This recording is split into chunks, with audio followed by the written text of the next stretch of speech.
कृष्ण कृष्ण हरे हरे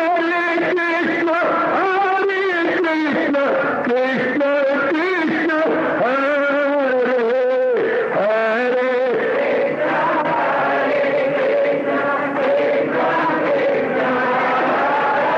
बहुत अच्छे।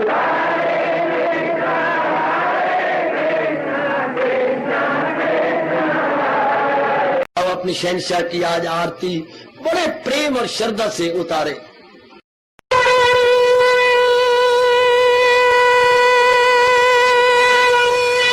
ओम जय जगदीश जय हरे स्वामी जय दीनानाथ हरे भगत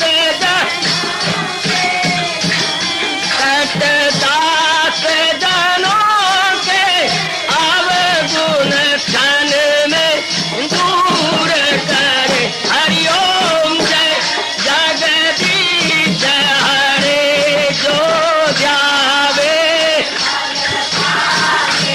दुख विनिचे मन का दाता दुख विनिचे मन का सुख तू मची गई आवे सुख तू कष्ट मिटे तन का। हरिओम जय जगदीश हरे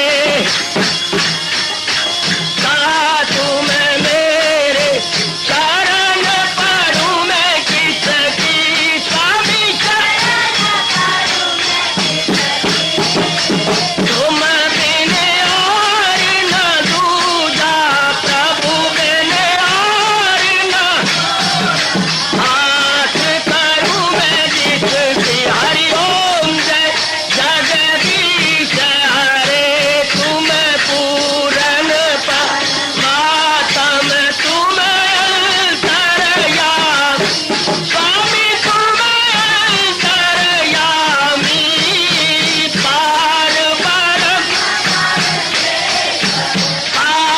परम परमेश्वर तुम सबके स्वामी। हरिओम जय जगदीश हरे तुम करुणा के तुम पालन करता सब तुम्हारा करता मैं रखिया ज्ञानी मैं सेवक प्रभु की कृपा करो भरता। हरिओम जय जगदीश हरे तुम हो एक अगोचर सबके प्राणपति स्वामी सबके प्राणपति किस विधि मिलूं दयालु किस विधि मिलूं कृपालो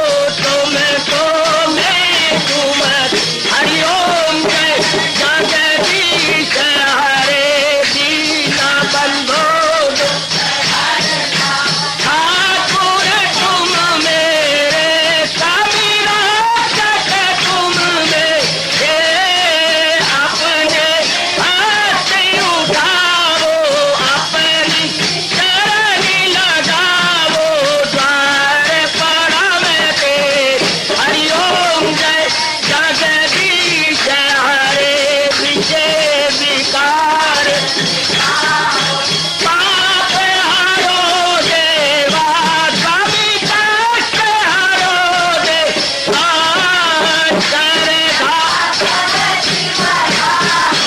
श्रद्धा प्रेम बढ़ाओ श्री गीता जी की से।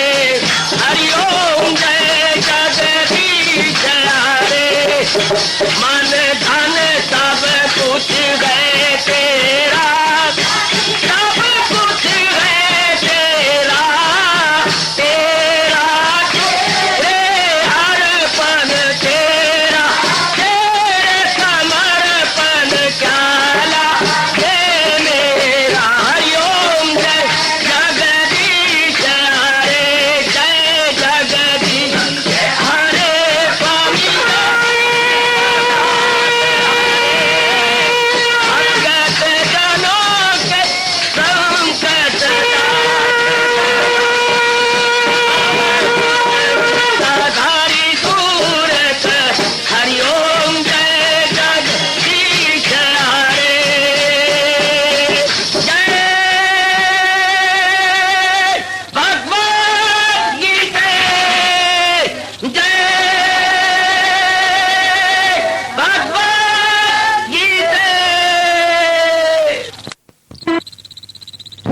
भवन्तु सुखिनः सर्वे सन्तु निरामयाः सर्वे भद्राणि पश्यन्तु मा कश्चित् दुर्भाग् भवेत्। हरि ओम शांति शांति शांति। ओम प्रभु इसलिए भगवान कृष्ण की जगत गुरु भगवान कृष्ण महाराज की। हाँ जी, आओ मेरे साथ शामिल, दोनों हाथ जोड़ते हुए। देखो बच्चे, दोनों हाथ जोड़कर भगवान जी के श्री चरणों को जरा निहारिए।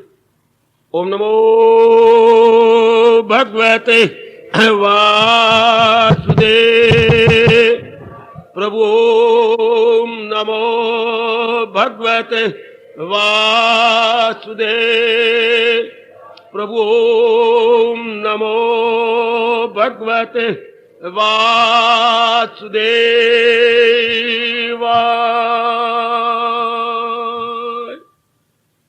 कृष्णाय वासुदेवाय हरिये परमात्मने प्रणत क्लेश नाशाय गोविंदाय नमो नमः। गोविंदाय नमो नमः। वसुदेव सुतम देवम कंसचानूरमर्दनम देवकी परमानंदम कृष्ण वंदे जगत गुरुम। कृष्ण वंदे जगत गुरुम। श्री कृष्ण शरणौ मम। श्री कृष्ण शरणौ मम। श्री कृष्ण शरणौ मम। और न ज़ौक़े यकीन तमोगुण के यज्ञ के सिवा कुछ नहीं। पंडितों को भी आप मना लेती हैं, वो भी आपका कहना मान के उल्टे पुल्टे कर्म करने लग जाते हैं। ना उसमें मंत्र पढ़ा जाते हैं, ना उसमें चोटी के ब्राह्मण बुलाए जाते हैं, ना तरीके से यज्ञ किया जाता है, ना दक्षिणा दी जाती है, और ना ही कोई अन्न इत्यादि उनको दिया जाता है। बस बांध लिया जाता है कि इतना हमसे ले ले, बस जैसे दुकानदारी हो या जैसे हम ठेका लेती हैं गवर्नमेंट से। इस तरह जो यज्ञ होता है वो तमोगुणी होता है। देने वाले का, करने वाले का ज्यादा नुकसान, लेने वाले का भी बहुत नुकसान। अब आइए प्रसंग पर। यहां मैं आपको लाना चाहता था 3 प्रकार का तप। ये हमें गीता सिखाती है और कहीं भी आपको पढ़ने का अवसर नहीं मिलेगा। शरीर का तप जो हर क्षण जा रहा है, शरीर का तप। ध्यान से सुनना, हम सब ने, श्रोता वक्ता ने इन तीनों तपों में कामयाब होना है। पहले है शरीर का तप, फिर वाणी का तप, फिर आंतरिक रूप में मन का तप। लीजिए, शरीर के तप को मैं भगवान के चरणों का ध्यान धरता और आपको दिलाता हुआ प्रारंभ कर रहा हूं। देव द्विज गुरु प्राज्ञ पूजनम शौचम आर्जवम ब्रह्मचर्यम अहिंसा शरीरम तपा उच्यते। हरिओम तत् हरिओम तत् हरिओम तत्। शरीर तुम्हारा जा रहा है, कर्म भी आप करती हैं। गहरी नींद में जाने तक आप खूब कर्म कर रहे गए। जरा देखना, अगर शरीर का प्रयोग यूं किया जाए तो, जैसे आपने बाजार से गुजरना होता है, आपने एक विशेष रास्ता बना लिया है। कहां से? जहां मालिनें बैठी होती हैं, फूल बेच के, हार बेच रही हैं, फूल बेच रही हैं, कितनी सुगंधी आती है। आपने गुजरना तो था, लेकिन रास्ता बदल लिया। सुनना मेरा दृष्टांत। आपने सत्संग भवन में आना था, आपने मार्ग बदल के उस मार्ग में आ गई जहां फूल मालाएं बिक रही हैं, कितनी सुगंधी। इसी प्रकार शरीर तो लगना ही था, पर शरीर का प्रयोग आपने इस तरह कर लिया जैसे भगवान जी कह रही हैं। भगवान इसको तप मान लेती हैं, शरीर सफल हो जाता है। जैसे हमारे वहां 10 मिनट गुजरना सफल हो गया, कितनी सुगंधी आई, वातावरण कितना दिल पसंद और खुश दिल था, बहुत ही खुशगवार, वेरी वेरी प्लेजेंट। सिर्फ आपने दूसरा रास्ता बदल दिया, नया रास्ता। शरीर तो गुजर रहा है, जा रहा है, एक एक क्षण इसका खत्म होता जा रहा है। इसका प्रयोग, इसकी यूटिलाइजेशन अगर इस प्रकार कर ली जाए तो बहुत ही अच्छा, भगवान ऐसा ही करवाएं। क्या? इष्ट देव की पूजा, पहले शब्द लगाया देव, शरीर से इष्ट देव की पूजा हो। इष्ट शब्द बनाए इच्छा से। देखा बच्चे, जो हमें बाकियों की अपेक्षा बहुत ही प्यारा लगे उसे बोलते हैं इष्ट, डियरेस्ट। अंग्रेजी में कहेंगे डियरेस्ट, आप इसे अपनी और भाषा बोलिए अतीव प्रिय। इच्छा से बना देगा जो बहुत ही प्यारा लगे। देवताओं में से बहुत प्यारा, किसी को शंकर बहुत प्यारे लगते हैं, वो उनके इष्ट देव हो गए। किसी को विष्णु जी, किसी को ब्रह्मा, हमें नारायण भगवान कृष्ण के रूप में, तो वही हमारे इष्ट कहलाएंगे।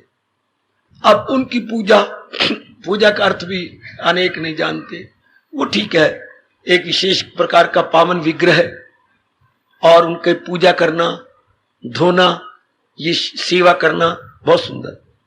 लेकिन यथार्थ रूप में भगवान जी कहती हैं, आपने सारी गीता जी में देखा, ऐसा नहीं लिखा कि मेरी मूर्ति बनाओ, मूर्ति बना के धोवो, चरणामत लो, ये सारी गीता में कहीं नहीं। भगवान ने सारी गीता में यही कहा है कि मेरी पूजा है, मेरे उपदेश के अनुसार अपना जीवन बनाना, ध्यान देना। आजकल ये ब्राह्मणों की रोटियां बनी हुई हैं, ग्रस्त आश्रम के चल रहे हैं, क्या करेंगे? यथार्थ रूप में भगवान की पूजा, भगवान के उपदेश को जीवन में उतारना होता है। आप सही रूप में जान लो इसको। किसी की पूजा का मतलब ये नहीं कि शारीरिक पूजा, एड़ी से चोटी तक नला देना, धुला देना, धूप बत्ती कर देना, आरती उतार लेना, और जो वो अपनी श्रीमुख से कह रही हैं वो नहीं अपनाना। कितना अनादर है इस तरह अपने इष्ट देव का। क्या यही प्यार होता है? यही प्यार होगा क्या? श्रीमान को बड़ी अच्छी चीजें देना, कपड़े सुंदर सिला के देने, उसके पैर दबाने, लेकिन जो वो अपने मुंह से कहे उसका कहने नहीं मानना। क्या श्रीमान जी खुश हो जाएंगे आप पर? कदापि नहीं। इसी तरह हम कितना कुछ भगवान के लिए मंदिरों में, तीर्थों में करते हैं, लेकिन क्यों नहीं ध्यान जा रहा कि जो श्रीमुख से कहते हैं वो मैं अपना तो रहा नहीं, जो इन्होंने श्रीमुख से कहा है वो है सही रूप में पूजा। ध्यान से सुन लो, शरीर कब सफल होता है? जब इष्ट देव की पूजा की जाए। पूजा में कौन लगता है? तन तो पहले लगेगा ही, तन के साथ मन लग जाए। सुनते जाओ, जैसे मेरे आचार्यों ने मुझे बताया, मेरा कल्याण किया और मैंने अपनाने की पूरी कोशिश की, कर भी रहा हूं। तन तो लगेगा, तन के साथ मन लग जाए। मन में विचार इष्ट देव का है और तन के साथ मन, और मन के ऊपर बुद्धि लग जाए। निर्णय भी बुद्धि में अपने इष्ट देव का हो कि मैंने अवशेष जीवन में भक्ति ही कमानी है, इन्हीं का विचार करना है और तन द्वारा इन्हीं के लिए सब कुछ करना है। इसे गीता जी के अनुसार इष्ट देव की पूजा कहते हैं। यह पूजा की बड़ी बड़ी परिभाषाएं होती हैं, लेकिन भगवान ने तो गजब ही डाल दिया, पूजा का अर्थ ही निराला निकाल दिया। फकत मेरी खातर तू, ये देखो, ये नाम है अध्याय का फरमान आखिर में, हवन दान दे सब मेरे नाम पर, तेरा खाना पीना हो मेरे लिए, तेरा तप से जीना हो। यह पूजा, इष्ट देव की पूजा या इष्ट देव का यथार्थ क्या, यथार्थ उनकी रिस्पेक्ट, यथार्थ रूप में उनका आदर मान। आजकल कल युग ने मत मार दी, व्रत भी रखती हैं हम उनके लिए, भूखे भी मरती हैं। अभी अगले महीने की 21 तारीख को भगवान जी का पावन अवतारी दिवस आ रहा है, अगस्त की 21 को। अब व्रत भी रखोगे और भी जो कुछ बनेगा आप करेंगे, लेकिन मैं आपको बार बार कहूंगा, मेरा एक भी श्वास बाकी होगा तो मैं यही कहूंगा, भगवान जी की कथन के अनुसार चलना ही अपनी बिगड़ी बना लेना। अभी मैं ठीक हूं शारीरिक रूप में और आपको कह रहा हूं, महाराज जी के अनुसार अपना जीवन बनाओ। बुद्धि में भक्ति का पक्का इरादा, मन में भगवान के विचार, जो भी कर्म हो भगवान को सामने रखकर केवल आपके लिए मेरे प्रभु। यह है गीता के उपदेश के अनुसार भगवान की पूजा, भगवान की उपासना, भगवान की भक्ति, भगवान की रियाजत, इसको वो शारीरिक तप कह रहे हैं। बड़ा अच्छा तप। पहले तप शरीर का लाभ क्या कहा, इष्ट देव के अनुसार अपने शरीर को कर्मों में लगाना। लेकिन कर्म तो तब होंगे जब विचार इष्ट देव के आए, क्योंकि विचारों के बाद कर्म होते हैं। जैसे विचार, ऐसा बोलिए, यथा विचार तथा कर्म, जैसे जिसके विचार होंगे वैसे कर्म होंगे। फिर आगे बढ़ो, विचार भी उसी प्रकार के आएंगे जैसे बुद्धि में आपने निर्णय किया। ये तीनों ही आपस में अन्योन्य आश्रित है। जैसे हम 3 धागे लिए, बेटे 3 धागे, 3 प्लाई अंग्रेजी बोलते हैं, 3 धागों को लेकर लपेटा दिया, ये अब एक बन जाएगा, एक मोटा धागा बन जाएगा। 3 प्लाई बेटे, आप कहते हैं 8 प्लाई ऊन है, कईयों को पता नहीं होता। अगर आप उसको चुटकी से यूं करें तो उसमें 8 धागे नजर आएंगे। ये 3 प्लाई है, तो अब खोलिए उसको, ये यूं करें 3 धागे, 3 धागों का एक धागा वट दिया हुआ है।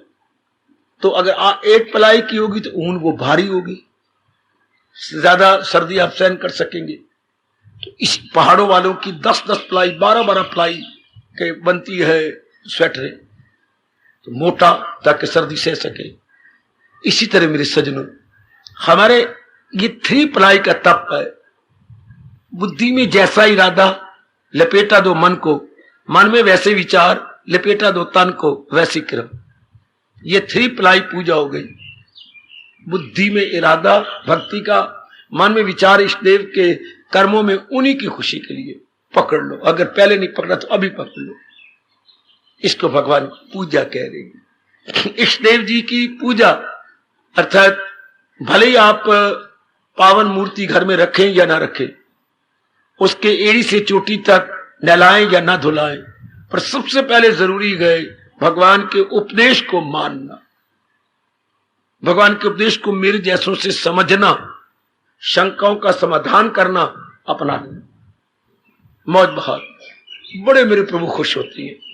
इसके उलट कोई पुजारी है, देख लो पूजा कर रही, तीर्थों पे जाती हैं, लेकिन उनके अनुसार नहीं जुड़ते, तो भगवान कितने नाराज होते हैं। जो आमल नहीं मेरी, जो तकरार हुज्जत करे बेशतर, अलूम उनके हैं सब फरेबो फतूर, वो जाहिल तबाही में आए से। उनके अनुसार हम सारे सियाने बन जाएं। कल युग ने मत मार रखी है, लाखों करोड़ों रुपए के मंदिर बन जाती हैं और पूजा भी होती है, उनके अनुसार जीवन नहीं बनाया जाता। ये भगवान का अनादर है। स्वामी जी ने 2 शब्दों में फॉरेन कंट्री वालों को हैरान किया था। Respect means to obey. अगर आप किसी को रिस्पेक्ट देते हैं तो उसके अनुसार ओबे भी कर रहे हैं, उनके आज्ञाकारी हैं, वेदर यू आर ओबीडियंट और नॉट। हम किसी का आदर करते हैं, माता जी का, पिताजी का, या अपने इष्ट देव का, गुरुदेव का, तो उनके कथन के अनुसार जुटे। ये होता है सही में रूप में रिस्पेक्ट, रिस्पेक्टफुली ट्रू सेंस। आजकल ये लोप होता जा रहा है। पूजा एक मजाक बन के रह गई है, एक दुकानदारी बन के रह गई है। गुरुद्वारों में, मंदिरों में, तीर्थों में पे बांध दी गई है, पूजा पर पे हो रही है। भगवान मुस्कुराते होंगे। पूजा इसलिए होती है कि मुझे तनख्वाह मिलती है। वाह, पूजा इसलिए मैं कर रहा हूं कि 2 घंटे मुझे सवेरे, 2 घंटे शाम गुरुद्वारे में देने पड़ते गए। ये तो कोई बात ना बनी। कभी पूजा भी तनख्वाह पर, ये कल युग में भगवान देख रहे होंगे। पूजा तो प्रेम में भर के होती है, जब भगवान के प्रति अपने आप को निछावर कर दिया जाता है, भगवान के प्रति अपने आप को सौंप दिया जाता है। शिकायत आई, एक मंदिर इसलिए नहीं खोला जा रहा कि उसकी मासिक पे तो बांध दी गई है, लेकिन पुजारी जी ने एक और जिद की है कि जो चढ़ापा होगा वो भी मैं लूंगा। वो कहते हैं उसी में से तो हमें तनख्वाह देनी है, और वही आप जिद करेंगे। देख लीजिए ये कैसा समय है। चढ़ापा वही भी दो, पे भी दो, तो इसी को पूजा ना हुई, पूरी दुकानदारी हो गई। इसको जो शब्द आप कहिए, हम लोग है कल्याणकामी, हमने अपना कल्याण करना है, तो बड़ा जरूरी हो जाता है भगवान के उपदेश के अनुसार बुद्धि को, मन को, तन को बनाइए। कर्म जो भी आप करते रहिए, लेकिन अपनी भावना भगवान की। पहले भावना धन की थी, इज्जत की थी, परिवार चलाने की थी, वो तो चलेगा ही। अब भावना में दिव्य प्रेम हो जाएगा, हमारे कर्म भी दिव्य हो जाएंगे। मौज बहार यह शरीर का तप इष्ट देव जी के अनुसार अपनी बुद्धि, मन और तन को बना दे। आप देखते रहना क्या मैं महाराज जी के अनुसार जुट रही हूं? हजूर के मुताबिक मैंने अपने आप को लगा रखा है। भगवान आपको ताकत दे। मैं भी देखता रहता हूं, आप भी गंभीरता और सच्चाई के पुतले बन के देखते रहा करें। मेरी बुद्धि में और तो कोई इरादा नहीं, भक्ति के मन में भगवान के तो कोई और विचार तो नहीं। चूंकि भगवान कहती है मुझे याद अर्जुन बाहर रंग कर लिए जा मेरा नाम और जंग। उसके अर्जुन के सामने जंग थी, हमारे सामने कर्तव्य कर्म है। जंग कर्तव्य जो हमारा फील्ड है, कर्म क्षेत्र, कर्म भूमि, उसकी कर्म भूमि थी रणभूमि। हमारी जो कर्म भूमि जहां भगवान जी ने में रखा है हमारे लिए वो है। तो अपने आप को देखते रहना है कि मैं महाराज जी के अनुसार जुटी रहूं। कोई शिकवा ना किया करो मैं नारी चोले में हूं तो क्या हो गया। मन तो ना नारी है ना नर है, मन तो विचारों का पुतला है। अब विचारों में मेरे भगवान आए, वो बुद्धि में अगर भगवान जी का इरादा हो जाए, ये हो गया तन का तप का पहला अंग। मुझे आशा है आप समझ गए होंगे। शरीर का तप जिसने सड़ के आखिर में राख हो जाना, राख होने से पहले हम ये कर ले कि शरीर द्वारा बुद्धि में, मन में, तन में भगवान जी की भक्ति रख ले और जो भी कर्म हुआ करें भगवान के प्यार में भर के हुआ करें। आप घर में जो भी कर्म करती हैं भगवान के प्यार में भरकर, उधर मुख में उनका नाम चले, बुद्धि में इरादा है कि जितने श्वास अवशेष है मैंने भगवान की भक्ति ही करनी है। ये उपासना शब्द कितना अच्छा है। भक्ति के लिए एक शब्द आता है उपासना। ये 3 शब्दों से बना, उप जमा आस जमा उपासन। उप आस, उप आस, उप जमा आ जमा आस सना। उप होते नजदीक, आ होता है चारों ओर से, और अब आसना होता है बैठना। अच्छा, अपनी बुद्धि मन को चारों ओर से हटाकर एक जगह बिठाने का नाम उप आसना। शाबाश। पहले मेरा मन बिखरा हुआ था देवियों सजनों। अब भक्ति उपासना का मतलब है डिवोशन। भगवान अपने मन को चारों ओर से खींच लिया और महाराज जी के चरणों में लगाते रहे। इसको कहते हैं उपासना। इसी को भक्ति कहेंगे। क्या? जिसके मन में विभाग नहीं होते, नाना प्रकार के टुकड़े नहीं होते। पहले हमने क्या किया, भगवान के प्यारे नहीं थे, कुछ मन माँ के साथ, पिताजी के साथ, बहनों के साथ कितना मन बटा हुआ था। अब जब भक्ति होती है तो मन को अब बटने नहीं देते। भक्त जिसका मन विभक्त नहीं वो भक्त। बड़ा अच्छा, महापुरुषों का भला हो, बड़ा अच्छा कहा। जिसका मन विभक्त नहीं, विभक्त में टुकड़े होता है बच्चे। ये मेरे पास कागज है, इसे आप कहिए विभाग कीजिए, तो मैं बीच में ये यूं फाड़ूं तो हो गया भाग। अब उसके फिर टुकड़े करूं तो हो गया विभाग। समझाने की मैं कोशिश करता हूं, आप करो। हिंदी भाषा में कहेंगे डिवाइड, फिर डिवाइड हुए को फिर टुकड़े करूं तो सब डिवाइडेड। Division, sub division. तो पहले हमने अपने मन के डिवीजन सब डिवीजन कर रखा था। अब जब भक्ति करनी होती है तो कोई डिवीजन नहीं। भक्त वो जिसका मन कहीं भी बटा हुआ नहीं। समझो बच्चे, जिसने अपने मन को कहीं टुकड़े नहीं किए। नाउ अब क्या मन गया? कंसोलिडेटेड। हाय, कंसोलिडेटेड। बच्चे कंसोलिडेशन अगर कहीं पढ़ा हो तो मुरब्बाबंदी को बोलते हैं कंसोलिडेशन। अच्छा, ये गवर्नमेंट ने किया था। मुरब्बे बटे तो कुछ मेरे मुरब्बा याग है और कुछ मेरा परे गए, इतने नहीं होता। तो गवर्नमेंट ने फिर मुझे एक ही स्थान पे जमीन दे दी, किसानों को एक ही स्थान पर, और परे परे उन बाकियों को एक ही, ताकि हल ठीक चले, आपको ज्यादा बिक्री मिले। कंसोलिडेशन से मनेरे बहुत ज्यादा बनते हैं और जमीन काफी ज़ाया हो जाती है। अगर ना कंसल्टेशन हो तो मरबाबंदी होगी। इस तरह मन की कंसल्टेशन के मन इधर उधर बटा हुआ ना हो, मन एक जगह हो। ये ध्यान दे लेना, मुझसे समझ लो। गुरुदेव ने और आचार्यों ने मेरे पर बड़ी कृपा की है, मुझे समझा दिया है। हम लोग पढ़े लिखे हैं, सही रूप में समझ आए तो हम अपनाने लग जाते हैं। हम धन्य जट की तरह ब्लाइंड फॉलोअर नहीं बन सकते। हमारी बुद्धि है, कुछ मन का विकास है, कोई हमें सही रूप में समझा दे, फिर तो हम टस से मस नहीं होंगे, फिर हम उसमें जम जाएंगे। अपने माइंड की कंसल्टेशन करें, इसको भक्ति कहती है। भक्त वो है जिसका मन के टुकड़े नहीं है, जिसका मन केवल एक में लगा हुआ है, अनेक में नहीं। अपने आप को टटोल लो।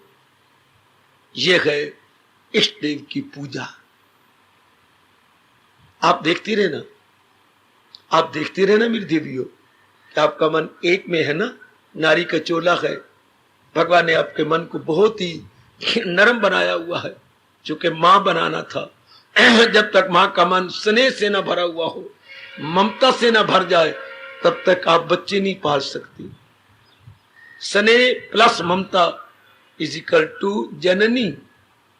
अच्छा, मदर बनेगी तब जब ये दो गुण आपके अंदर हो।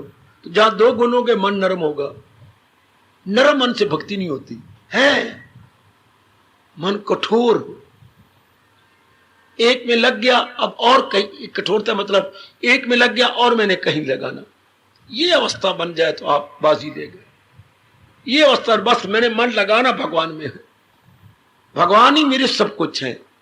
बड़ा ऋषि ने हमारा कल्याण किया ये कहकर, त्वमेव सर्वम मम देव देव, you are my all in all.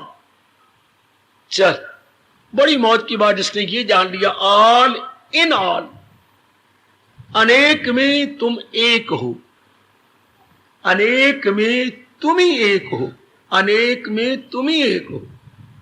और मैं स्पष्ट करूं, जैसे आपके श्रीमान जी ने आपका बहुत ही धन्यवाद दिया। आप मुझे कितनी अच्छी पत्नी मिली है। क्यों जी, क्यों जी, क्यों जी, आज क्या बात? मेरी माँ भी गुन गाती है, पिताजी भी गुन गा रहे हैं। ऐसी आप कहती हैं बहू में भगवान सबको दे। आपने इनको खुश कर लिया, मेरी दोनों बहनों को खुश कर लिया, मेरे छोटे भैया को खुश कर लिया। दिल करता है मैं तेरी आरती उतारूं, हाय मुझे पाप का भागी बनाएंगे। नहीं, मैं तो अपनी आंतरिक भावना को प्रकट कर रहा हूं। क्यों, बात क्या?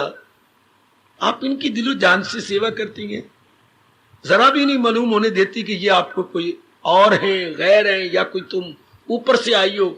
ऐसे आप इनमें एक में एक होगी जैसे इसी घर की आप सदस्य हो और यहीं आप बरसों से रह रही हो। श्रीमान जी, एक बात मैं कहती हूं, मैं आपके बाप की कदर नहीं करती। मैं आपकी कसम खा के कहूंगी, ना मैं आपके माँ की, ये भाव जरा समझना। श्रीमती कहती मैंने आपके बाप की सेवा नहीं की, ना मैंने आपकी माँ की सेवा की, ना ननदों की, ना देवर की। आपकी कसम में केवल आपकी शक्ल समझ के इनकी कदर करती। हाय, मेरे गुरुदेव ने मुझे समझाया है, आप भी समझ लो, बिल्कुल ठीक बात है। मेरे पहले अपना स्वार्थ रखेगी, मेरे पति देव के बाप, मेरे पति की मां, ध्यान देखिए, मेरे पति की बहनें, मेरे पति का भाई। पहले अपना रिश्ता ले लिया, मेरे पति। हाँ, अब घर में कहां रही सास, कहां रहा ससुर, कहां रही दिरानियां, कहां रही जिठानी और कहां रहा देवर। एक के कारण से सबको प्यार कर रही हो, ये तो मैं मानता हूं। सिर्फ आपके कारण से, बिल्कुल ठीक है। इसी तरह हमारा धर्म है, केवल भगवान के नाते से हम इन अनेक में अपना जीवन काट, चूंकि वही इन सब की जान प्राण है।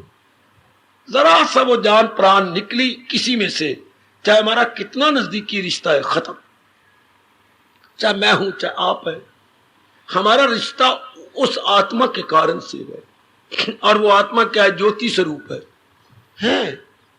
भगवान करे एक बार आपकी समाधि लग जाए, तो जब बुद्धि उनमें तलीन होती है तो वो ज्योति स्वरूप है, जो तारीकियों से बहुत दूर है। वो नूर जो आला नूर है, उस जैसा और कोई नूर नहीं होता। वो चेतन है, जो इस सारे ब्रह्मांड को चला रहा है, उसकी शक्ति से सारा ब्रह्मांड अपना अपना काम सुचारू रूप से संपन्न कर रहा है, वो मेरे और आप में है। अब जब उसको हम महत्ता देती है, शरीर की महत्ता यानी इंपॉर्टेंस खत्म, हमारा मन चारों ओर से बट जाता है और उसी में लग जाता है। ये है भगवान की भक्ति। जब आपने बटे हुए मन को एक जगह लगा लिया, अगर ये नहीं किया तो आप भक्त नहीं है। भगवान आपको भक्त नहीं कहेगा। भगवान तो भगत, सारी गीता में ये श्लोक सामने रखो, जो करते गए खालिस। खालिस भक्ति क्या होती है? यक दे लो जी में न रखे दो। जिनका मन अनेक में बटा हुआ था, उनका मन एक में लग गया, चूंकि वो एक ही अनेक के अंदर है। मैं और स्पष्ट करूं, आप बोलते 2 3 4 5 6 7 8 9 नहीं बच्चे, इतने अंक नहीं होते, इतने फिगर नहीं होती। तो ये क्या है? सिर्फ एक ही एक है। एक में एक मिला दो, 2 हो गए। एक में फिर 2 बार एक मिला दो, 3 हो गए।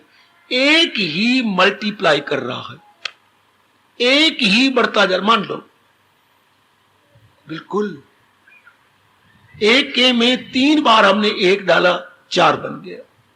एक में 4 बार हमने एक डाला, 5 बन गया। एक को आगे बढ़ाई आ रही है, तो अंक फिर 9 10 कैसे हो गए? अंक तो एक ही रहा। There is figure 1 only.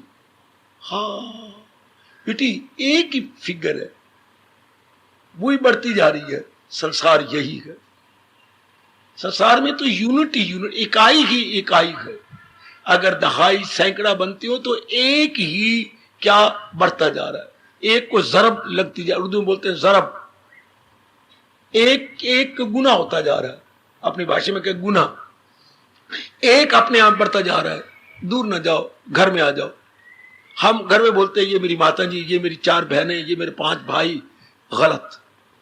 अगर हम भारतीय मनोविज्ञान और दर्शन शास्त्र यानी फिलॉसफी के अनुसार लें, तो ना कोई माँ है, ना बहनें हैं, ना भाई है। पिताजी का विचार ही मल्टीप्लाई कर गया, ये अपने विचार को बढ़ाई गए। मेरी शादी हो, किसी की पली पलाई औरत ले आए, अब मैं बाप का लाऊं, उससे बच्चे बनाने शुरू कर दिए। 2-2 साल के बाद एक एक बच्चा बनने लग गया। तो पिताजी अगर शुरू में स्टॉप कर देते कि बस 1-2 बच्चे हो गए, स्टॉप, नहीं स्टॉप किया, बड़ी देर के बाद 9 बच्चे घर में हो गए। और अगर पिताजी शुरू में ही पूर्व के संस्कार योग भ्रष्ट होते और भक्ति में लग जाते, शादी होती ना, औरत आती कहां से? अगर आप में विचार ना उठे, हाँ, विचारों के आपके अपने विचार ही बढ़ते जा रहे हैं और आगे आगे आगे आपका शरीर, आपके धंधे बढ़ रहे हैं। अगर विचारों को आप कंट्रोल करके वो उस अवस्था में ले चलो, ख्याल उसके, मैं आपको बड़ा ऊंचा ले जा रहा हूं, मन महवेसा, सारी बात ख्यालों को आपने फैलने दिया। मेरी शादी हो, मेरे बच्चे हों, मेरी धियां हों, बढ़ते गए बढ़ते गए। अब मेरे घर में बच्चे बढ़ गए हैं, मैंने 2 मकान बनाने गए, आए नहीं, कमरे 2 बनाने हैं, फिर ऊपर बनाने हैं, बढ़ते जा रहे हो। अगर पूर्व के संस्कार तेज हो तो आप बढ़ने नहीं देते। बस ये जो गवर्नमेंट जगह जगह लिख रही है, सिर्फ रियलाइज कराने के लिए, हम 2, हमारे 2, हम 2 हैं, श्रीमान श्रीमती, हमारे 2, मेरी बेटी और बेटा, ये सिर्फ रियलाइज करवा जा रहे, ज्यादा ना हो तो ज्यादा हम अपने ख्यालों को कंट्रोल कर रहे हैं, विचारों पर हावी आते जाने के। बस आजकल महंगाई के जमाने में 2 ही काफी है, तो विचारों कंट्रोल किया, तो जो भक्ति द्वारा विचारों कंट्रोल कर रहा है उसका तो कहना है, उसका परलोक बन जाएगा। ये जो आप कर रहे हो, ये सिर्फ लोक को सुखल्ला बना रहे हो। तो जिसने विचारों से भगवान की भक्ति से परलोक भी बनता गया। इस भाव को पकड़ लेना कि जहान में एक ही अनेक हुआ है, उस एक में दिल लगाना है, अनेक से हटकर। ये भगवान की भक्ति है और ये शरीर का तप है। असलियत यही है कि अगर आप इतना अपने आप को समझा पाए तो कि सारे संसार में एक अनेक बना हुआ है, जो कसरत में वादत का, जो पूजे मुझे हूं, जो सब में अया वो योगी रहे गो किसी ढंग में, मुझी से गो वासल वो हर रंग। पूजे मुझे हो जो सब में पूजा आ गई। इष्ट देव की पूजा अनेक में एक, और जो उन्होंने श्रीमुख से कहा है उसी में मेरा लोक परलोक बन जाए। ऐसे मेरे से भी ज्यादा ये पुख्तगी आ जाए, ये दृढ़ता आप में आ जाए कि जो मेरे प्रभु ने कहा है मेरा कल्याण उसी में, मेरी बेहतरी उसी में है। बस फिर बुद्धि भी लग गई, मन भी लग गया। इतनी महत्ता जब भगवान की बढ़ाई कि मेरा कल्याण उन्हीं से होना है, और मेरा कल्याण कहीं से हो ही नहीं सकता। किसी का हो रहा हो, किसी और शास्त्र से होता रहे, हमें कोई आपत्ति नहीं, हमें खुशी है, पर हमारा कल्याण गीता के माध्यम से होगा। और जो बहुत गहरी, अब आप उनके उपदेश को अपनाए बिना रहेंगे नहीं। रामायण अपनी जगह गए, भागवत पुराण अपनी जगह गए, पर हम अपने लिए सोचे। गली में अनेक घर रहे, पर आपका भोजन तो आपकी मां ने बनाया, आपने वहीं जाना। आपकी भूख तो आपके घर से मिटेगी, चाहे कितनी सुगंधियां आ रही हैं, कोई हलवे की आ रही होगी, कोई परोंठे की आ रही होगी, लेकिन आप तो अपने घर में जाके खटखटाएंगे। तो हमारी भूख तो गीता जी से मिटनी है। कोई कैसे जयकारे मार रहा हो, कोई कैसे करता जाए, पर भला दूसरा है जहां में कहा करे दूर मेरे जो बहन। अब जो नहीं लग रहे उनमें क्या है, आप मुझसे पूछो। जो भगवान के अनुसार नहीं जुड़ते उनकी तबाही क्यों होती है? वो कामी बन जाते हैं, क्रोधी बन जाती हैं, मोही बन जाती हैं, लोभी बन जाते हैं, अहंकारी बन जाते हैं। इसका प्रभाव क्या होगा? तबाही। और जो भगवान पे श्रद्धा रखती हैं वो विवेकी बन जाती हैं, वैरागी बन जाती हैं, हाय वो भगवान के भक्त बन जाती हैं, वो सत्संगी बन जाती हैं, वो प्रातः काल उठ के भगवान का सिमरन करने लग जाती हैं। ये गुण आ जाती हैं। इन गुणों से अंतःकरण निर्मल होकर के वो अपने आप को ठीक कर लेता है। अगर हम ये नहीं करते तो उधर अवगुण आ जाती हैं। हाँ देवी, उधर अवगुण आ जाएंगे। अगर भगवान की भक्ति करते ये गुण आ जाएंगे। गुणों से हमारा कल्याण है, अवगुणों से हमारी तबाही है। इस बात को समझ लीजिएगा। इसलिए भगवान ने कहा वो जो इस राह से हट के ले रहा वो ख्वाहिश का बंदा गुनाहगार, हयात उसकी दुनिया में बेकार, उसकी जिंदगी तबाह हो गई। और जो महाराज जी के अनुसार जुट जाती है उसका ये लोक भी बन गया, परलोक भी बन गया, दोनों ही बनते। कितना दाना है वो जिसकी बुद्धि में ये समा गया कि मैंने भगवान के अनुसार जुटा। ये गए जो पूजा करे देवताओं की, तू ये होगी इष्ट देव की पूजा। अब इसी में सारे देवी देवता आगे कुछ समझाता ही नहीं कि नारायण की पूजा करें, इसमें सारे देवी देवता, ये शेरा वालियां तो पता नहीं कौन कौन सी वालियां सारियां आ गई। चूंकि भगवान ने इंसानों को बनाया, हमें उल्टे पुल्टे कहा जा रहा है इंद्र देवता मनाओ, देवियों की पूजा करो, 8 देवियां होती हैं, इष्ट देव जी फिर क्या रह जाती हैं, वो दरवाजे के ऊपर बैठे रह जाते। हालांकि मन लगाना था एक में, क्योंकि भगवान ने नियम बना रखा है, कोई बताता ही नहीं। उनकी फिर नहीं गृहस्थी चलती, सच्चाई क्यों बताए? जो देवों को पूजे, फिर भगवान ये ना कहते। कई ब्राह्मणों को मैंने समझाने की कोशिश की, अगर उन्हें हाँ दिल से की हो तो जो देवों को पूजे वो देवों को पाए, परस्तार मेरे मेरे। पर कहते जो देवों की पूजा वो भगवान को पाएंगे, पर भगवान तो मानते नहीं। उनको ये पता ही नहीं कि गीता में ये आता, उनको ये पता ही नहीं सनम के पुजारी सनम से मिले हमारे परस्तार, उनको पता ही नहीं। जो भूतों को पूजे वो भूतों को पाए, मेरे परस्तार मेरे पास, उनको समझ ही नहीं। इसलिए मैं देवी देवता के जगराती, कामना रख के जगराती, इच्छाएं रख के जगराती, ऐसे जीव कहती है करे गो ना वो हंस पे दस्तूर का। भगवान कहते जो मैंने नियम बनाया तो उस नियम की धज्जियां उड़ा रहे हैं। वो हंस पे दस्तूर मतलब विधि पूर्वक नहीं कर रहे, दस्तूर के अनुसार नहीं कर रहे। आप ना कमले बनना, आप सियाणिये बनना मेरी देवियों, के हाथी के पैर में सबका पैर। इस तरह भगवान की भक्ति में सबकी भक्तियां, क्योंकि भगवान ही सारों के रूट काज है। महाराज जी से ही जिससे खुदाई हुई, जो सारे जहां पे गए छाई हुई। ऐसा भाव रख लो मेरी देवियों कि जो मूल है वो भगवान जी है। जड़ है जिसकी ऊपर तले भगवान ने बता दिया 15वें अध्याय में, इस सारे संसार का रूट काज मैं ही। भगवान जी इस सारे संसार की जड़ है, तो फिर जड़ को क्यों ना पकड़े? एक एक टहनी पत्तों को पकड़ के वृक्ष सूख जाएगा। आप गडविया लोटा भर भर के एक एक टहनी को देते रहे ना, कितना अच्छा हो। जड़ कोई 2 बाल्टियां भर के दे दो तो जड़ की गिल सारी टहनी पत्तों को ऊपर तक पहुंच जाएगी। इस तरह ये बार बार सोचे संसार की जड़ कौन है? भगवान जी नारायण बजाते खुद, जो अब अपने मुंह से कह रहे हैं कितना क्लियर, मैं अव्वल में आखिर में हूं धर्म। मैं इस संसार का आदि हूं, मध्य हूं, अंत। मेरी जात आली में राहत सदा। इस बात को पकड़ ले, ये हो गई देव भगवान की पूजा। इसमें शरीर सफल हो। ये शरीर का तप का पहला कदम है मेरी देवी। ये स्टेपिंग स्टोन हो गया, पहला कदम कि हमने अपने इष्ट देव को मान लिया, जान लिया। अब जो जो श्रद्धा बढ़ेगी फिर आगे भगवान मुस्कुरा देंगे। भक्ति से मेरी मुझे, मैं क्या कौन हूं, क्या हूं, इससे पहचान जाएगी, जीव का कल्याण हो जाएगा। ये होगी शरीर के तप का पहला गुण। इसके बाद शरीर का तप और क्या होता है? द्विज। बेटे द्वि को अलग कर दे, जमा जा कर दे। आप हिंदी ना जानते हो तो भी बताऊं आपको, द्वि जमा जा।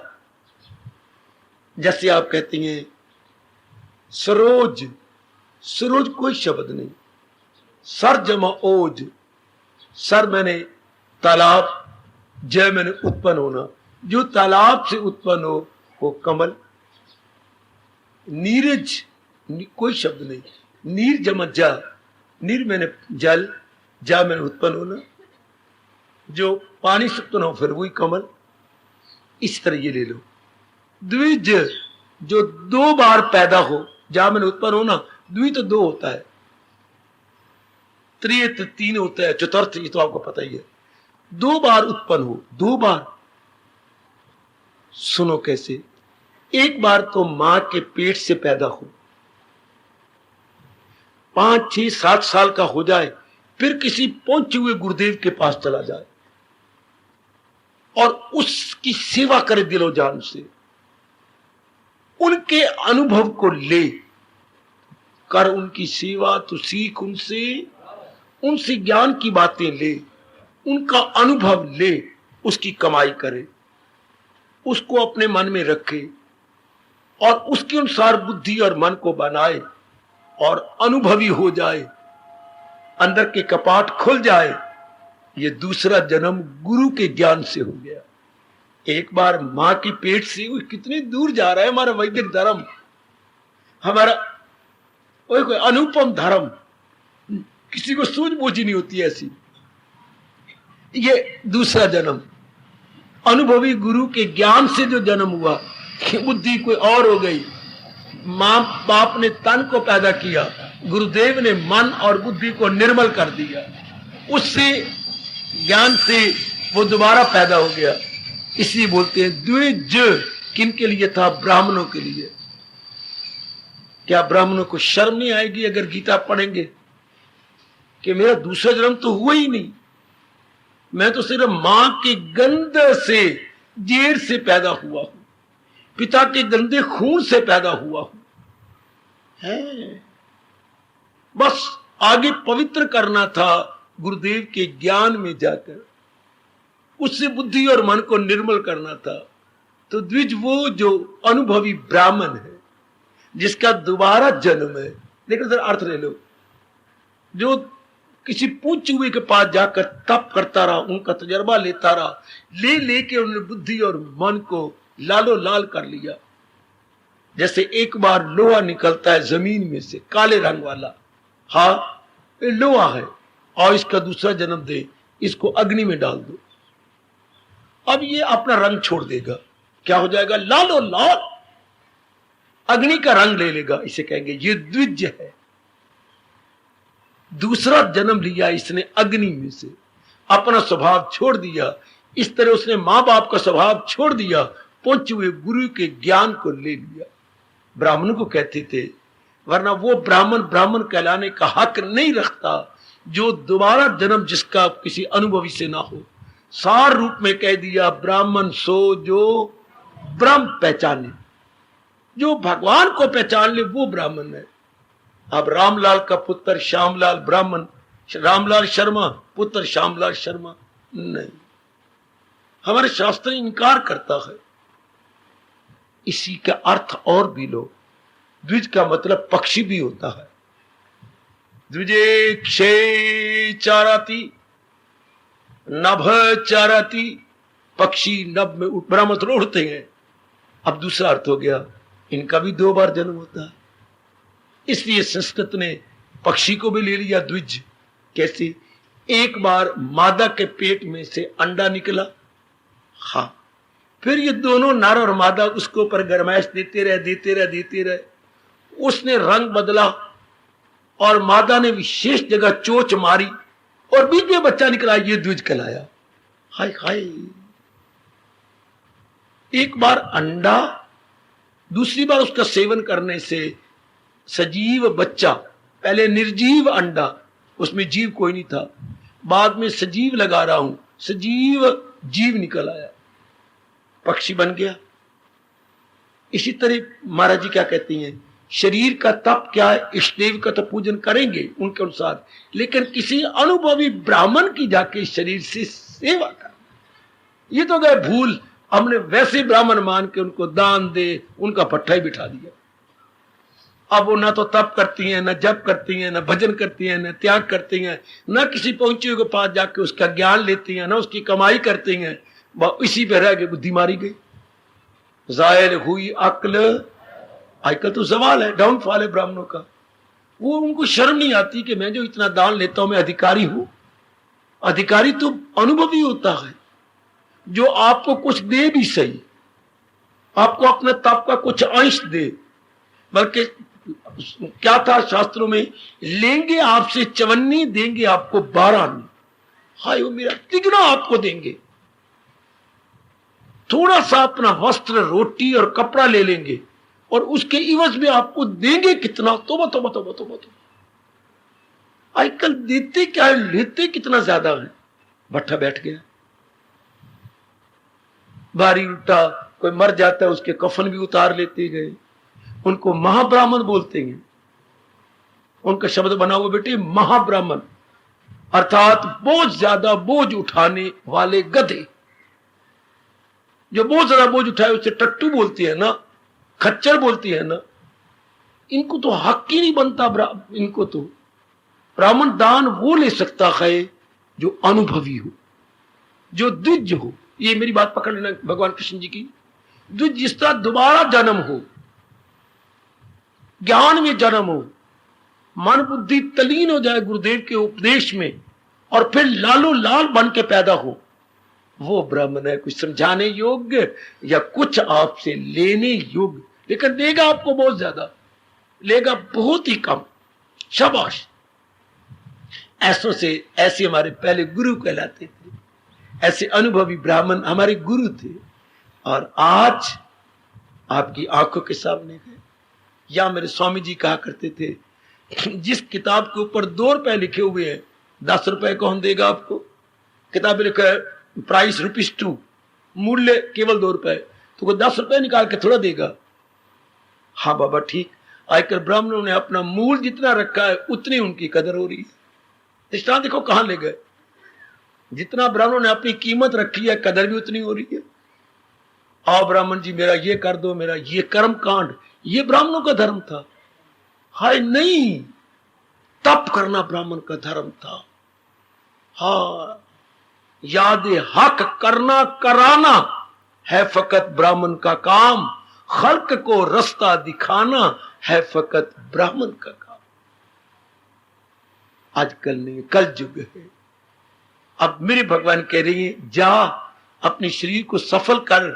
अगर कोई ऐसा अनुभवी ब्राह्मण मिल जाता है जिसका ज्ञान में भी जन्म हुआ हो, एक बार मां ने जन्म दिया, द्विज दोबारा उत्पन्न हुआ गुरु के ज्ञान से, तो इस शरीर को सफल कर रहा, उसकी पूजा कर।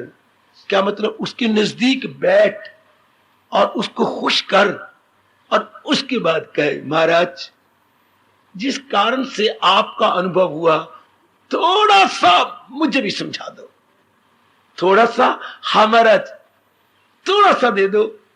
जैसे 10 किलो दूध होता है, थोड़ा सा जामन डाला जाता है, सवेरे वो दूध नहीं रहता, दही की चक्के बन जाते हैं, बिल्कुल चक्के। इससे थोड़ा सा मेरे मन में दे दो, जरा भी जो ये ज्ञान, तो खौफ व खतर से स्वल्पम अपी, भगवान कहते हैं थोड़ा सा जामन जितना, बच्चे मैं जामन कह रहा, जामन जितना मुझे दे दो, बस मेरी भी बिगड़ी बन जाएगी। ऐ ब्राह्मण देवता, ऐसों के पास भगवान रहा करते थे।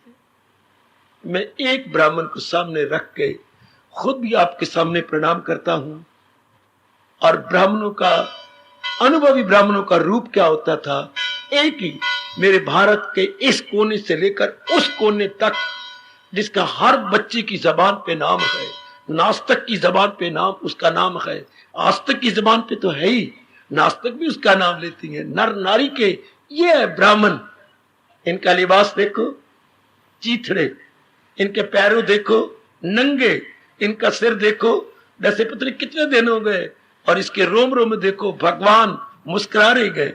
दोनों हाथ जोड़ लो, प्रणाम करो मेरे साथ। ये ब्राह्मणों के शिरोमणि, ये ब्राह्मणों में चोटी के तपस्वी यशस्वी, जिसका नाम भगवान जी ले रहे गए। ब्राह्मण कैसा ब्राह्मण, ये सुदामा जैसा। ये थे हमारे विप्र। विप्र का अर्थ होता है बेटे ब्राह्मण।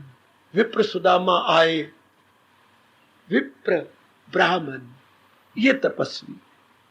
कितने भगवान प्रसन्न हुए। कवि कहता है जब वो घर पहुंचती है, पानी परात को हाथ छुओ नहीं, नैनन के जल से पग धो। लोटे से चरण नहीं धोए, अपनी आंखों के गर्मा गर्म जल से उनके पैरों का प्रक्षालन किया। ये ब्राह्मण, यह यथार्थ रूप में ब्राह्मण कहलाने के योग्य आजकल के जमाने में नामुमकिन तो नहीं, और बड़ा कठिन है ऐसा ब्राह्मण मिलना, जो अपने भगवान को मनाई बैठा है, अपने भगवान को रिझाई बैठा है, अपने भगवान को अपने हृदय में बिठाई बैठा। ऐसा अगर मिल जाए कोई, तो भगवान कहते हैं ये तेरे शरीर के दूसरा कदम उठा तब।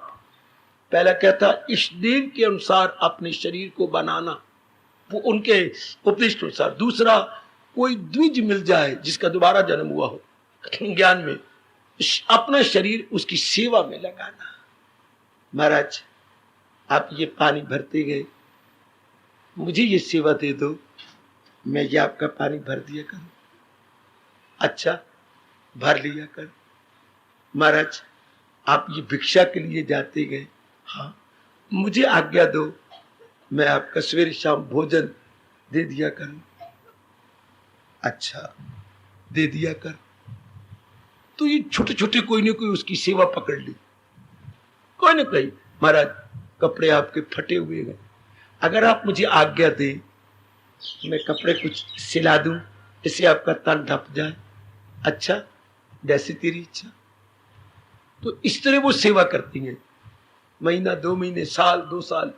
उसके बाद उनको कहने का हक बनता है, प्रभु ऐ ब्राह्मण के रूप में मेरे भगवान जी, कहो क्या कुछ मुझे कहने की आज्ञा देंगे?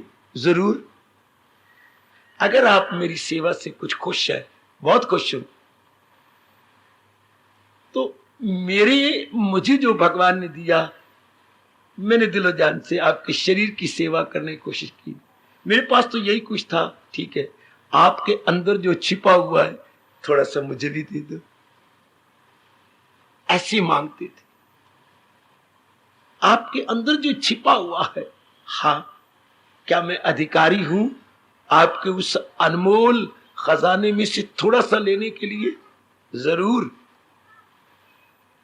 तो कर उनकी सेवा, सीख उनसे रास। योगी तन की, तन का तप। भगवान हमें मौका दे, मेरी देवियों प्रभु हमें मौका दे। ऐसा मिलना बड़ा मुश्किल है आजकल जमाने में, ऐसे ब्राह्मण का मिलना असंभव तो मैं नहीं कहूंगा, पर बड़ा मुश्किल है। इसलिए मैं फिर आ जाता हूं पहले पर, जो महाराज जी ने अपनी श्रीमुख से कहा है उसको अपनाने की कोशिश करो, हमारा तन सफल हो जाएगा। इष्ट देव की पूजा अर्थात पूजा का अर्थ जो उन्होंने उपदेश दिया है उसको बुद्धि में, मन में, तन में उतारे। अगर कसर है तो अपने अंतर्यामी इष्ट देव से प्रार्थना करो, प्रभु इतनी शक्ति दो कि आपके उपदेश को अपनी बुद्धि में रखूं, मन में रखूं और तन के कर्मों द्वारा प्रकट करूं, तन के कर्मों द्वारा प्रकट करूं, ताकि अनेकों को लाभ पहुंचे और आप प्रसन्न हो, और आप प्रसन्न हो के मेरी कर्मों को देख के कह सके सबकी भलाई में कहां रहे वही गए मेरा भक्त। तो ये है तन की पूजा, तन का तप भगवान विस्तार करेंगे। मैंने अभी पहले 2 गुणों पर कुछ प्रकाश डाला है। क्या?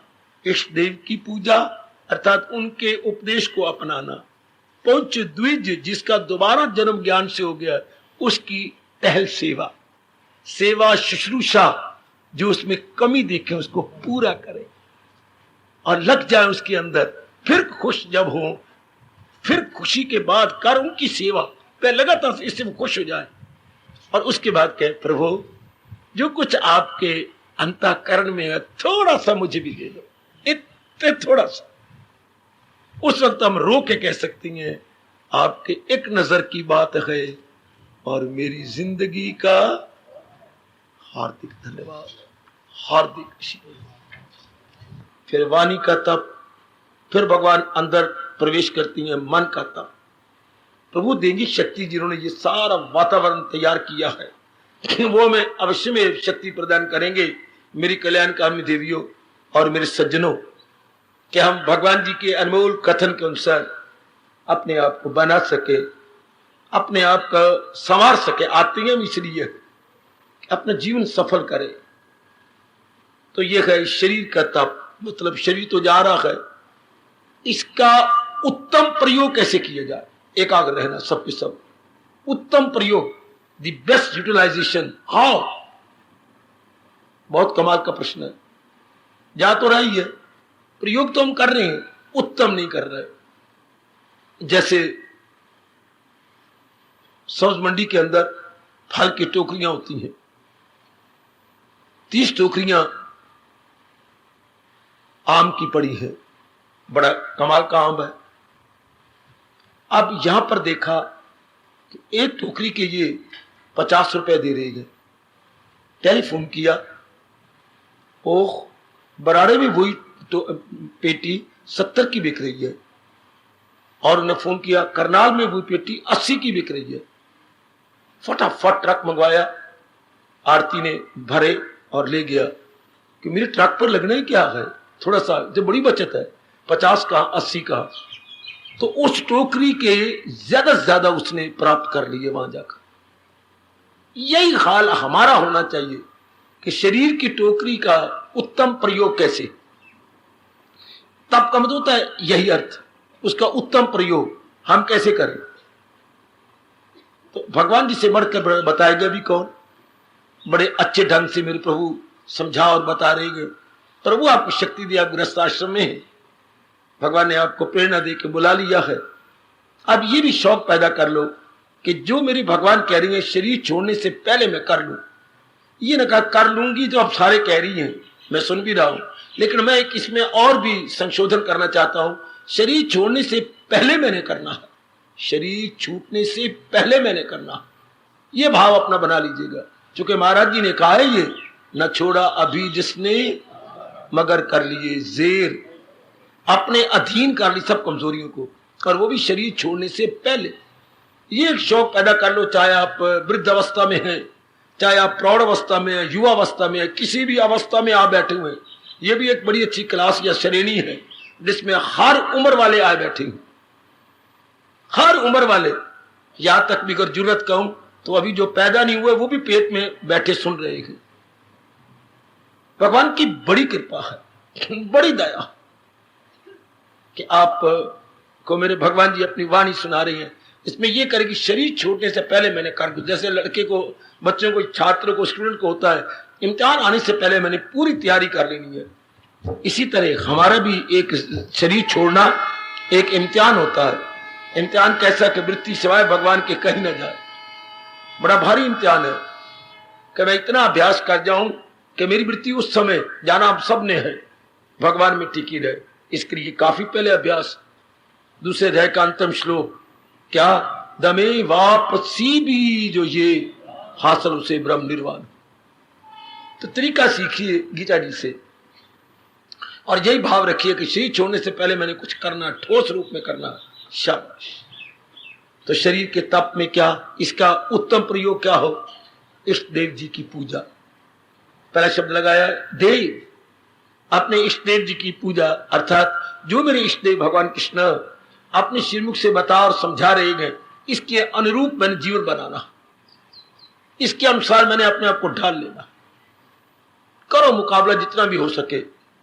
यहां आने का ठोस लाभ भी यही है, हमारा जीवन कृष्णमयी बन जाए, गीतामयी बन जाए, गीतामयी जीवन। जैसे महाराज जी कह रही गए, उसके अनुसार हमारी बुद्धि, हमारे मन के विचार और हमारी दैनिक क्रियाएं ढल जानी चाहिए। बेड़ा पार मेरी देवियों सजनों, आप पुरुषार्थ करो, मैं आपको शुभभावना दे रहा हूं और भगवान की दिव्य शक्ति आपके साथ है। जिस प्रभु ने सारा दिव्य वातावरण बनाया है वो आपको शक्ति जरूर दे रहे हैं, देंगे। जो पिता चाहता है कि मेरा बेटा फैक्ट्री लगाए तो फंड भी पिताजी देंगे, लाखों रुपए उन्हें देना है। जो भगवान चाहती है कि ये अपना जीवन उपदेश के अनुसार बनाए, वो शक्ति भी वही देंगे कि उसके अनुसार हम अपना जीवन ढालें और बनाएं। सब प्रबंध वो कर रहे हैं। तो आइएगा, यही अर्थ लगाइए पूजा का मतलब भगवान जी के अनुसार अपने जीवन को बनाना, उनके उपदेश के अनुसार। यह आजकल कोई ध्यान नहीं देता, उपदेश के अनुसार अपने जीवन को ढाल लेना।